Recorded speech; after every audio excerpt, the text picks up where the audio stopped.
आइए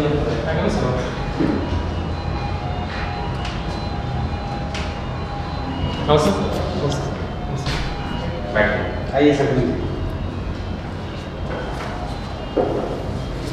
सदर जी, छत्तीसगढ़ी में बात करने में आप कंफर्टेबल हैं? जी सर। छत्तीसगढ़ी में अपना परिचय दीजिए। मोर नाम सतीश कुमार पंजाबी है। मैं जांजगीर चांपा जिला के निवासी हूँ। मैं जवाहरलाल नेहरू विद्यालय अपन स्कूल की पढ़ाई करे हूँ। ओकर बाद IIT के JEE के परीक्षा देके मैं यहाँ IIT रुड़की में एडमिशन लिए हूँ। वहाँ से कैंपस सिलेक्शन में रिलायंस जियो में नौकरी लगी से वहाँ मैं 3 साल के महीना काम करे हैं और हॉकी खेलने में रुचि है। आप 7 ईयर रह चुके हैं जियो प्लेटफॉर्म में। जिस आपका मासिक वेतन था जब आप छोड़े 1,80,000। जिस डिप्टी कलेक्टर का अधिकतम वेतन 85,000 है। आप 85,000 और 1,80,000 में बहुत फर्क है, कैसे मैनेज करेंगे इसे? सर सैलरी के अलावा अदर पर्क भी मिलते हैं सर उसमें, और मेडिकल सिक्योरिटी भी होती है उसमें। उसके अलावा आवास के भी सुविधा होती है। तो क्या आप मेडिकल आवास मिल जाएगा इस आधार पर डिप्टी कलेक्टर बनना चाह रहे हैं? जी नहीं सर, वो बेसिक जो लाइफ को जीने के लिए जितना मॉनिटरी हेल्प होता है, चाहिए होता है, उतना आई थिंक वहाँ फुलफिल होता है। मैं ये जानना चाह रहा हूँ, आपको 1,80,000 की सैलरी में ऐसी क्या चैलेंजेस थे जो आप चाहते हैं कि 85,000 में आपको फुलफिल हो जाएगा? उद्देश्य सर यहाँ पे उसके जो फाइनेंशियल वर्क्स हैं वो नहीं है। उद्देश्य सिविल सर्विसेज में आने का है, वो सेवा है। चलिए सर, डिप्टी कलेक्टर का क्या काम है बता दीजिए। सर डिप्टी कलेक्टर के विभिन्न कार्य हो सकते हैं सर। यदि वो SDM के रूप में कार्य करेंगे तो उनके क्षेत्र में law and order case handle करेंगे। इसके अलावा यदि वो SDO बनते हैं रेवेन्यू, तो राजस्व से संबंधित जिसमें टैक्स कलेक्शन, लैंड रिकॉर्ड्स वगैरह मेंटेन करना। और यदि उनको अदर पोस्ट डेजिग्नेट होता है, लाइक यदि जनपद CO उनको बनाते हैं तो जनपद CO के जो कार्य होते हैं जनपद लेवल पे डेवलपमेंट के, वो कार्य उनको उनका निर्वहन करना। अच्छा, मुझे ये बताइए, अभी जैसे आपने कहा डिप्टी कलेक्टर टैक्स कलेक्शन, ठीक है, आपको कुछ आइडिया है कि राजस्व विभाग से कितना टैक्स आता होगा या अदर डिपार्टमेंट से कितना टैक्स आता होगा? या मैं ये पूछना चाहता हूँ कुल मिलाकर के राजस्व विभाग का कितना बड़ा योगदान है टैक्स कलेक्शन में? एनी आइडिया कुछ इस तरह से? सर हम लोग रेवेन्यू रिसिप्ट की बात करते हैं ओवरऑल हम लोग के बजट में। हाँ, तो revenue receipt sir around 1,20,000 crore के आसपास है। जो टोटल बजट है। चलिए, आप नहीं समझ पा रहे हैं, कुछ एग्जांपल बता सकते हैं? जैसे आपने कहा टैक्स कलेक्शन, तो कौन कौन सा टैक्स कलेक्शन करता है डिप्टी कलेक्टर? सर लैंड संबंधित, लैंड सेल ट्रांसफर से संबंधित जो टैक्सेस हैं। अच्छा। और यदि उसमें कॉमर्शियल एक्टिविटी जो हो रही है उससे संबंधित जो टैक्सेस हैं। चलिए, कोई बात नहीं।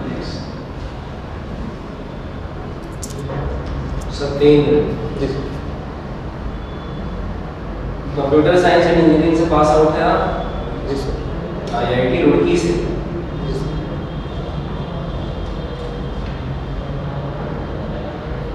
ठीक है। IIT रुड़की काफ़ी प्रसिद्ध है। IIT रुड़की की कोई 3 विशेषताएं बताइए। सर IIT रुड़की का कैंपस बहुत अच्छा है सर, वहाँ से प्लेसमेंट रिकॉर्ड बहुत अच्छा है। इसके अलावा सर सबसे पुराना जो कॉलेज है, नर्सिंग कॉलेज है, 1847 में इसकी स्थापना हुई थी। ठीक है। जैसे कि मैं देख रहा हूँ IIT से पढ़े हैं आप, तो रिसर्च एंड टेक्नोलॉजी में काफ़ी आगे जा सकते थे, और इस बार इधर प्रशासन में आके तो आप काफ़ी सीमित रह जाएंगे। आज का समय जो है तकनीक का युग है। मुझे ऐसा लगता है कि आप तकनीक के क्षेत्र में जाकर और ज़्यादा बेहतर कार्य कर सकते हैं। जी सर, बीटेक के बाद अपॉर्चुनिटी है कि उसमें मैं अपना हायर स्टडी परस्यू कर सकता था, लेकिन बीटेक के दौरान आखिरी वर्षों के दौरान मेरा जो निर्णय था कि मुझे आगे अपना कैरियर कहाँ परस्यू करना है, तो मैंने सिविल सर्विसेज के बारे में सोचा और उसकी तरफ रुझान काफ़ी ज़्यादा हुआ। सिविल सर्विसेज में आपने किस बारे में सोचा कि UPSC या CGPSC? सर दोनों के बारे में। दोनों के बारे में। UPSC के लिए ट्राई किया आपने? जी सर। क्या रहा उसका रिजल्ट? सर उसमें असफल रह सकते हैं। असफल रहे प्री में। कितना अटेम्प्ट किया आपने उसमें? सर पहला अटेम्प्ट है सर। और उसके बाद अभी आगे और उसमें प्रिपेयर करेंगे या छोड़ चुके? जारी रहेगा सर दोनों का। जारी रहेगा। मतलब मान लेते हैं यदि आप यहाँ पर सेलेक्ट हो जाते हैं, डिप्टी कलेक्टर बन जाते हैं, और यदि फिर आप यूपीएससी भी ट्राई किए और सेलेक्ट हो जाएंगे तो यहाँ आप चिंता करो छोड़ के चले जाएंगे। सर वहाँ हायर अथॉरिटी होती है सर, देश सेवा का मौका मिलेगा तो जरूर मैं आऊँगा। जरूर जाना चाहेंगे, ठीक है। ओवरऑल आपका गोल क्या है? जैसे कि मैं समझ पा रहा हूँ कि आप आईआईटी का एक स्वाभाविक गोल होगा आपका, आईआईटी में सेलेक्ट हुए, फिर फाइनल ईयर तक आपका गोल फिर से चेंज हो गया, आने वाले समय में हो सकता है फिर से चेंज हो जाए। एक गोल है आपका लाइफ? सर अभी तक सर जो सिविल सेवा है सर, सिविल सेवा के बारे में जैसे मैं जान पा रहा हूँ, इसमें काफ़ी ज़्यादा जॉब स्टेबिलिटी होती है और जो सेवा में रहते रहते करीब 60 वर्ष हो जाता है सर। तो मैं अपना जो लॉन्ग कैरियर है मैं इसमें देख पाता हूँ। ठीक है, मुझे 3 ऐसे कारण बताइए कि आप सिविल सेवा में आना चाहते हैं। 3 कारण। सर एक ये है कि सिविल सेवा के जो कार्य होते हैं उसका इम्पैक्ट सोसाइटी में देखा जाता है, आमतौर पर बहुत अधिक उस पर होता है। दूसरा सर, सिविल सेवा गवर्नमेंट के साथ पैरेलली काम करती है और किसी देश के विकास में सिविल सेवा का महत्वपूर्ण योगदान होता है। सिविल सेवा के सर देखो ठीक है, आप इंटर आईआईटी कंपटीशन में गोल्ड मेडल जीते हैं। जी सर। ठीक है, आईआईटी से कहीं कुछ नेशनल लेवल स्पोर्ट्स चैंपियनशिप में जाने के कुछ अवसर रहते हैं? सर अवसर अभी तक तो ऐसा उदाहरण प्रस्तुत नहीं हुआ है सर कि आईआईटी यूनिवर्सिटी लेवल में कर सकते हैं हॉकी के क्षेत्र में, परंतु मैंने अन्य देखा है। एक आईआईटी बॉम्बे के एथलीट थे, उनको नेशनल एथलेटिक्स टीम में पार्टिसिपेट करने का मौका जरूर मिला। ठीक है, तो आपने इस बारे में विचार नहीं किया कभी? सर मुझे लगता है मैं हॉकी के लिए खेलता था, पढ़ाई के अलावा मुझे जो अन्य समय मिलता था उसमें मुझे हॉकी के प्रति बचपन से काफ़ी रुचि है। मेरा स्कूल समय भी हॉकी खेलते हुए बीता है, यूनिवर्सिटी में और ज़्यादा मौका मिला है तो मैंने उसको कंटिन्यू किया। ठीक है सत्येंद्र, मुझे एक आखिरी सवाल का जवाब दीजिए। मान लीजिए आपको एक निर्णय लेना है, आपके सामने 2 कैंडिडेट हैं और एक ही पद खाली है। पद जो खाली है वो अनारक्षित पद खाली है और आपके सामने 2 कैंडिडेट हैं, एक जनरल कैटेगरी से और एक एससी कैटेगरी से।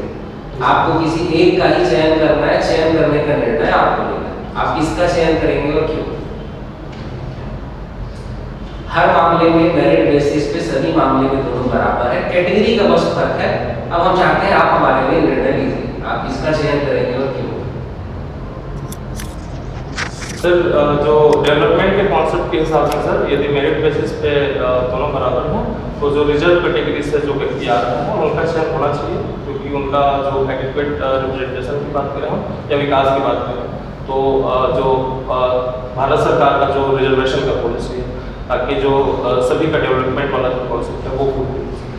जैसे मान लीजिए रिजर्व कैटेगरी का जो कैंडिडेट है उसे आगे भी अवसर मिलेगा, एज लिमिटेशन उनके ज़्यादा रहते हैं, ज़्यादा समय तक एग्जाम दे सकते हैं, प्लस आरक्षण है। लेकिन जनरल कैटेगरी के कैंडिडेट के पास ज़्यादा समय नहीं है, तो भी आप जनरल कैटेगरी को मौका नहीं देना चाहेंगे? सर मेरे हिसाब से यहाँ पर मेरिट दोनों का बराबर है सर, और दोनों अंतिम पड़ाव तक साथ में आ चुके हैं और जो आरक्षण नीति के तहत जो मौका मिलना चाहिए सर वो एक रिजर्व कैटेगरी को ठीक है। सत्येंद्र जी, सत्येंद्र कुमार बंजारे, ये बंजारे सरनेम है जी सर, और सूर्यवंशी गोत्र है जी सर। राइट। आप अपने समुदाय के किसी फेमस पर्सनालिटी का नाम बता सकते हैं जो छत्तीसगढ़ में फेमस हो या राष्ट्रीय स्तर पर कोई उपलब्धि हो आपके समुदाय से आने वाले किसी भी क्षेत्र में? सॉरी सर, इसकी नाम देवदास बंजारे को जानते हैं? जी सर। क्या है उनका योगदान, क्या है कला के क्षेत्र में? सर उनका पंथी नृत्य जो पंथी कला से संबंधित है सर। आपने कभी देखा है पंथी नृत्य किया है? सर करने का मौका स्कूल में मिला था सर, लेकिन उस समय उतनी समझ नहीं थी कि हम किस प्रोसेस से गुजर रहे हैं, परंतु देखा है सर, पर ज़्यादा पार्टिसिपेशन नहीं था।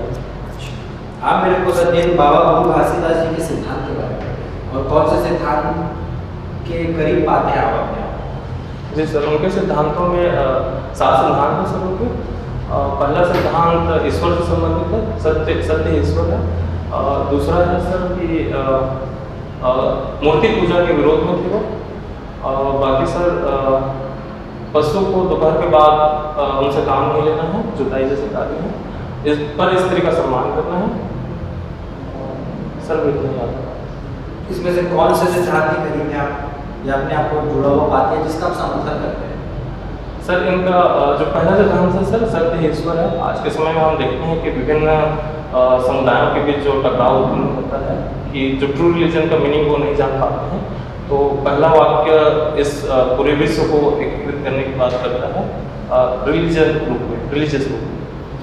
सत्यनाथ तक जहाँ मैं देख पा रहा हूँ वर्तमान परिदृश्य में वो जो जातिवाद एक बहुत ही उस समय पहले जातिवाद एक जड़ कर गया था, अभी फिर से वो परंपरा में देखने में आ रहा है कि उच्च वर्ग, ब्राह्मण वर्ग और अनुसूचित जाति वर्ग के बीच एक युद्ध छिड़ा हुआ है, मौखिक युद्ध। आप महसूस किए इस बात? सर आमतौर पर बातें होती हैं सर, लेकिन ऐसे कोई बहुत इंसिडेंट्स हैं उसका मेरे पास जानकारी नहीं है। तो कुछ कारण मैं समझ पाता हूँ सर जो उन पर बातें होती हैं, जैसे कि रिजर्वेशन वाली है उस पर लोगों का मत बटा हुआ है, बहुत लोग उसके पीछे के पर्पस को नहीं जान पाते हैं। उस पर टिप्पणी कुछ पक्ष में कुछ पक्ष में जरूर मिलती है। कुछ केसेस घटनाएं होती हैं सर, क्रिमिनल घटनाएं होती हैं जो जातिवाद का रूप ले लेती हैं कि हायर वर्ग के जो लोग हैं वो प्रताड़ित कर रहे हैं ऐसा करके, उसको सामान्य मुद्दे को भी जातिगत रूप में तौल दिया जाता है। तो जो सुप्रीम कोर्ट का डिसीजन था रिजर्वेशन पे क्रीमी लेयर को लेकर के, जी सर, उसको आप समर्थन करते हैं उसका? जी सर, उस पर अच्छी बात है। सुप्रीम कोर्ट का जो डिसीजन है वो वैसा होना चाहिए। मैं उसमें जो चैलेंजेस मुझे प्रतीत होता है वो इम्प्लीमेंटेशन पे हो सकता है। तो अगर ये जनजातियों या जातियों के फायदे के लिए है तो फिर इन्होंने बंद का आह्वान क्यों किया था, क्यों प्रोटेस्ट कर रहे थे इस रूलिंग के खिलाफ? प्रोटेस्ट का पूरा भारत बंद था। जी सर, एक दिन भारत बंद का ऐसा तो वो क्यों कर रहे थे जब ये होना चाहिए? आप भी मानते हैं कि ऐसा होना चाहिए, वास्तविक कमजोर लोगों को हक मिलना चाहिए, तो ये भारत बंद का ऐलान क्यों किया फिर समुदाय ने? सॉरी सर, उसके बारे में मुझे पता। सत्येंद्र जी, जी सर। भैंसो गांव है आपका? जी सर। मान लीजिए जांजगीर चांपा से आप जा रहे हैं रायपुर इंटरव्यू, कब है? 15 तारीख को जाओगे, ठीक है? या फिर अभी आप रायपुर में बैठे इंटरव्यू, तो आप जांजगीर से आए हो रायपुर, किसके थ्रू आए? कोई कार वार या बाइक वगैरह? जी सरकार से। कार से। कौन कौन से जिला पड़े और कौन कौन सी नदियाँ? जी सर, मैं पहले जांजगीर से बिलासपुर जिला में आया हूँ सर। सॉरी सर, जिला के साथ आपको जिला और नदी जिला और नदी बताना है, ठीक है सर। जांजगीर चांपा से मैं बिलासपुर आया सर, इसमें मुझे 2 नदियाँ मिली हैं, लीलागर और अरपा। उसके बाद मैं बिलासपुर से रायपुर वाले मार्ग पे NH30 पे मैं ट्रेवल करूँगा, उस पर मुझे शिवनाथ नदी मिलेगा, बलौदा बाजार का कुछ हिस्सा मिलेगा सर, सिंगा, और उसके बाद मैं रायपुर पहुँच जाऊँगा। रायपुर में सर खारून नदी तो उसके मेन सिटी के बगल से जाती है, तो खारून का आइडिया नहीं है सर कि वो बड़ी छत्तीसगढ़ में, ठीक है, कितने ऐसे स्थल है जो नामकरण से संबंधित है? कुछ फेमस 2-3 स्थल के नाम बताइए। जी सर, गिरौदपुरी है सर, अलग अलग जिला बताना। जी सर, मैं कुछ बलौदाबाजार जिले में गिरौदपुरी है सर, जहाँ पे जैन खाम है, गुरु घासीदास बाबा जी के प्रतीक के रूप में। और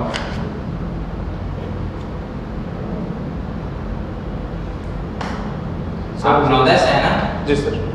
कौन सा नौदय? जांजगीर चांपा सर, अभी वर्तमान में शक्ति में है सर। शक्ति में? जिला विभाजित होने के बाद। नवोदय विद्यालय कब बना? सर 1986 में सर। 1986 ना? जी। आपको नवोदय विद्यालय में जो बच्चों का चयन होता है उसका कुछ रेशियो है क्या, ग्रामीण और? जी सर, 75% ग्रामीण के लिए रिजर्व किया है। 75%।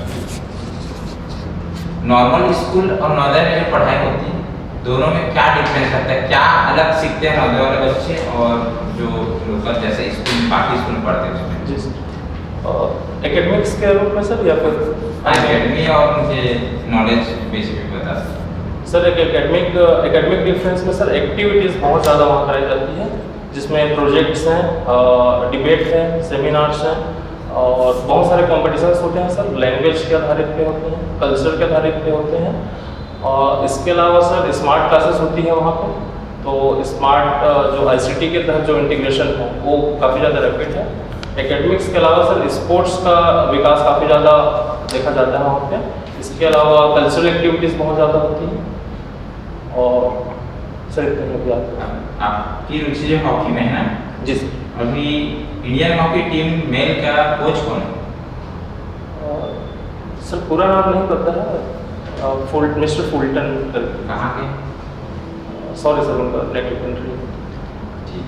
अभी हाल ही में जो पेरिस ओलंपिक हुआ है जिसमें कोई पदक पाए हैं? जी सर, ब्रॉन्ज मेडल सर, कांस्य पदक। किसको हरा करके? सर जर्मनी के सर अगेंस्ट। छत्तीसगढ़ में कितने नेशनल पार्क है? छत्तीसगढ़ में 3 नेशनल पार्क है। किस नेशनल पार्क को अभी वर्तमान में टाइगर रिजर्व घोषित किया गया? जी सर, गुरु घासीदास जो नेशनल पार्क। उसकी घोषणा केंद्र सरकार कब किया था? सर 2009 घोषणा सर 2006 है।